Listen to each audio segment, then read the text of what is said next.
नमस्कार, कसे आहात? आय होप की तुम्ही सगळे मस्त मजेत आणि आनंदातच असाल. आजचा विषय आहे साक्षी परमवीर ह्यांचा. आणि तुम्हाला तर सगळ्यांना माहीतच असेल की त्यांचं बाळ हे वारलेलं आहे म्हणून. तर खूप जणांच्या अशा वाईट कमेंट आहेत त्यांच्या व्हिडिओला, त्यांच्या पोस्टला, की साक्षीला सगळीजणं दोष देत आहेत की तुझ्यामुळे हे सगळं झालं आहे म्हणून. तू काही खात होतीस, तू चप्पल घालत नव्हतीस, तू काळजी नाही घेतलीस. अरे पण तुम्ही हे वाईट कमेंट करण्याच्या आधी थोडा तरी विचार केला पाहिजे. जेव्हा साक्षीला डॉक्टरांनी आधीच सांगितलं होतं 3ऱ्या महिन्यामध्ये की ऑपरेशन करायला, बाळाला काहीतरी आजार आहे म्हणून.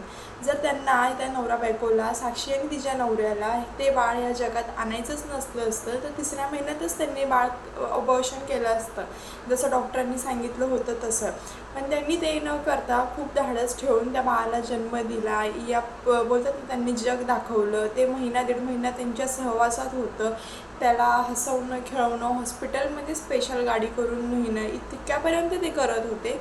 आणि आज 4-5 दिवस झाले एकाएकी त्यांचं बाळ त्यांच्यापासून दुरावलेलं आहे. सगळे तिलाच दोष देत आहेत, पण तसं नाही आहे काहीही. त्यांना आता या दुःखातून बाहेर काढायची वेळ आहे. आपण जर का त्यांच्या पोस्टला, त्यांच्या व्हिडिओला अशाच वाईट कमेंट करत राहिलो ना तर ते अजून खचत जातील. तर त्यांच्या दुःखाचं आता आपल्याला सांत्वन करायला पाहिजे. आणि वाईट कमेंट करणाऱ्यांना, तुम्हाला चांगलं बोलता येत नसेल ना एखाद्याबद्दल, तर वाईट कमेंटसुद्धा करू नका. ही विनंती आहे तुम्हाला. आणि जेंट्स करतात ते करतातच, तर लेडीजसुद्धा करतात. कारण मी तर आई अजून झालेली नाही आहे, पण बोलतात ना, आई पण अनुभवण्यासाठी आई व्हावंच लागत नाही. जर आपलं मन साफ असेल, आपली आई व्हायची बोलतात ना तशी ताकद असेल, तर काहीही होऊ शकतो आपण. ठीक आहे.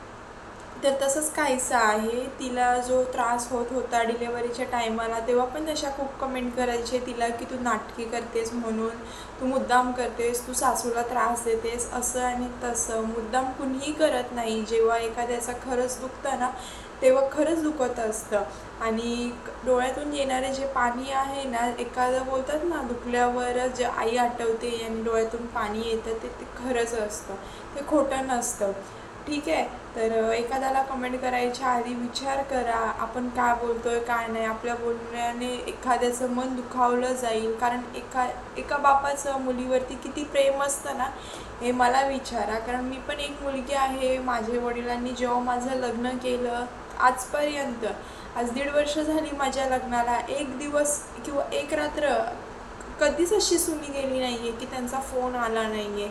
आजसुद्धा सकाळी त्यांचा 10 वाजता फोन येऊन गेला आहे. आजच नाही, रोजच 11च्या आधी त्यांचा एक ना एक फोन यायलाच पाहिजे. तर तसंच असतं. तर तुझा साक्षीचा नवरा ज्या स्टोरी टाकतो आहे इंस्टाग्रामला, तर त्याच्या व्हिडिओ आणि पोस्ट एकदा तुम्ही बघा कसे टाकलेले आहेत. तर खरंच असं बोलतात ना, हृदय पिळवून टाकणारी ती गोष्ट घडलेली आहे. आणि खरंच त्या व्हिडिओच्या माध्यमातून त्रास होतो आहे.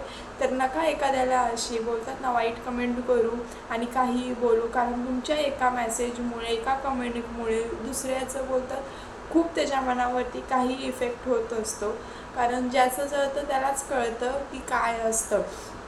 आणि खरंच त्या मुलीला त्या जगात आणायचं नसतं, त्या बाळाला, तर त्या लोकांनी तेव्हाच ॲबॉर्शन केलं असतं, जेव्हा डॉक्टरांनी सांगितलं असतं तेव्हा. पण त्यांनी खूप धाडस केलं की नाही, आपण आणायचं.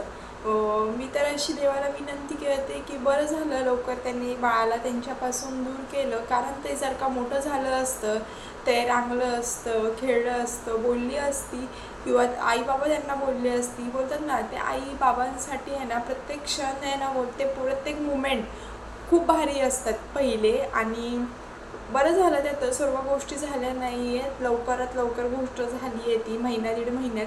कारण त्या जर का गोष्टी झाल्या असत्या ना, तर तिच्या नवऱ्यालासुद्धा त्रास झालाच असता, पण साक्षीला वेळसुद्धा लागलं असतं. कारण एका आईलाच कळू शकतं तिने किती त्रासातून त्या बाळाला जन्म दिलेला असतो. आणि जेव्हा ते आपल्यापासून दूर होतं ना, ते तिच्या वेदना तिलाच माहीत असतात. सो असंच काहीतरी आहे. तर ते जेव्हा खेळलं बोललं असतं तेव्हा तिला खूप त्रास झाला असता. तर बरं आहे, आता जास्त काही आठवणी नाही आहेत त्यांच्यासोबत. ते नुसते बघतच असेल आणि त्याचे काही कपडे असतील त्याच्या व्यतिरिक्त काही नसेल त्यांच्याकडे आणि जास्त काही आठवणी पण नसतील त्यांच्याकडे, तर देवाने एका हाताने घेतलं आहे त्यांच्याकडून, पण देताना ह्यापुढे तो दोन्ही हाताने देईल, अगदी भरभरून देईल.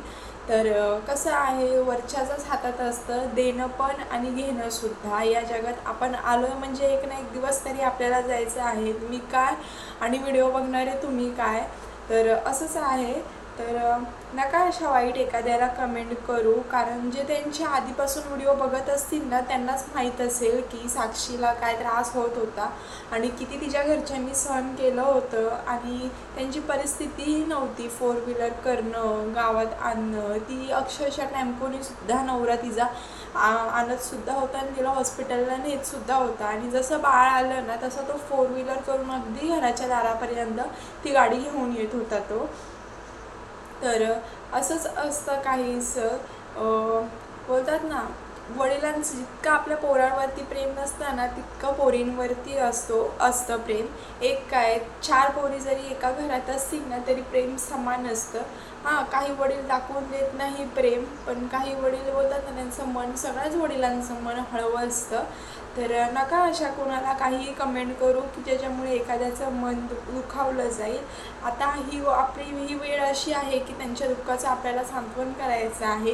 हां, ती अजून छोटी होती, तिचं वय नव्हतं आई व्हायचं, पण बोलतात ना देव जेव्हा घेतो तेव्हा बोलतात ना घेणं पण त्याच्याच हातात असतं आणि देणंसुद्धा. आता एका हाताने घेतलं त्यांच्याकडून तर देव देताना नंतर भरभरून देईल. हा बोलतात ना दोन्ही हात भरून भरून देईल.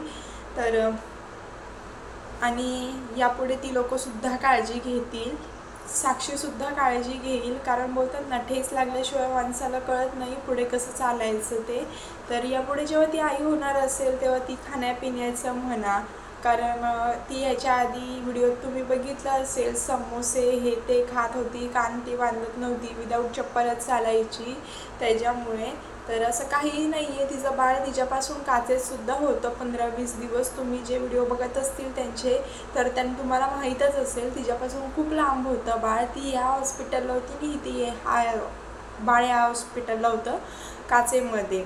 तर यापुढे जेव्हा ते नेक्स्ट प्रेग्नेन्सीमध्ये ती खूप काळजी घेईल साक्षी, आणि यापुढे असं काही होणार नाही आहे, कारण ह्याच्यापुढे आधी असं झालं आहे त्यामुळे यापुढेचे ती खरंच दक्षता घेतील की आधी असं केल्यामुळे असं झालं होतं तसं झालं होतं. त्यामुळे ते नेक्स्ट प्रेग्नेन्सीमध्ये नेक्स्ट बाळाला जन्म देताना साक्षी नक्कीच काळजी घेईल. सो सर्वांना एकच विनंती आहे, कुणीही वाईट कमेंट करू नका आणि शक्य होईल तितकं त्यांना चांगल्या बोला, चांगल्या कमेंट करा, जेणेकरून त्यांना आधार वाटेल. तर हा व्हिडिओ मी प्रयत्न करीन की त्यांच्यापर्यंत पोचवायचं, कारण कसं आहे वय गेलेलं नाही आहे त्यांचं आई बाबा व्हायचं, अजून खूप आयुष्य पडलेलं आहे. थोडा त्यांनी टाईम घेतला तिच्या शरीरामध्ये, म्हणजे बोलतात ना थोडं काय बोलू शकते मी त्याला, थोडं जर का मेंटॅलिटी ती जरा स्ट्रॉंग झाली ना, म्हणजे ते लहानपणात तिचा ते बोलणं वगैरे चेंज झालं ना, तर तेव्हा ती वेल अँड गुड कंडिशन असेल त्यांच्यासाठी आई बाबा व्हायची. कारण नुसतं जन्माला देणं हे आईचं काम नसतं, तर त्या लहान बाळाला बोलतात ना त्या बीपासून मोठं झाड होईपर्यंत काम असतं त्या आईचं की त्याला सांभाळणं. तर सो हा व्हिडिओ मी इथे स्टॉप करते. तर शक्य होईल तितकं त्यांच्या दुःखाचं आपण बोलतात ना सांत्वन करूया. तर चला हा व्हिडिओ मी इथे स्टॉप करते. भेटूया आपण अशाच एका नवीन व्हिडिओमध्ये.